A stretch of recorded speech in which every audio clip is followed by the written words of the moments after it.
Kalyan and M అబ్బాబాబు ఏమైనా combination, deadly combination. ఈ రోజే కాదు రేపు కూడా అల్లాడించేస్తున్నారు. మామూలుగా అల్లాడించట్లేదు, టాస్క్ అదిరిపోయింది వాళ్ళిద్దరూ. కళ్యాణ్ ఆ కంబ్యాక్ ఉంది చూడు, మామూలు కంబ్యాక్ కాదు. దట్టు టాస్క్ ని ఎంజాయ్ చేస్తూ ఆడాడు. హరీష్ గారు మాత్రం లాస్ట్ టాస్క్ ఆడారు చూడు, ఇద్దరు ఈక్వల్ గా ఆడారు.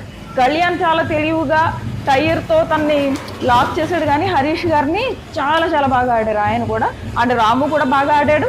అండ్ శ్రీజ, దివ్య ఫస్ట్ ఈ బాల్ టాస్క్ ఫస్ట్ 2 rounds బాగా ఆడారు. ఎందుకంటే లాస్ట్ వరకు వీళ్ళిద్దరే మిగిలేరు, red team and green team. Green టీంలో భరణి గారి కంటే వీళ్ళిద్దరూ ఆట ఎక్కువ, దివ్య అండ్ శ్రీజ. సో అక్కడ దివ్య అండ్ శ్రీజ ఆడారు ఫస్ట్ 2 rounds. ఎంత అడ్డంగా దొరికిపోయాడంటే డెమాన్ ఏమంటున్నాడు లోపలికి వచ్చింది, హరీష్ గారు టీం అంటే టీము సపోర్టర్స్ ఎందుకు అవుతారు అంటే నేను అలా అనుకున్నాను అని అన్నాడు. మళ్ళీ ఏమంటున్నాడు, వాళ్ళ 5గురిని కెప్టెన్సీ కంటెండర్స్ చేస్తారు అనుకున్నాను.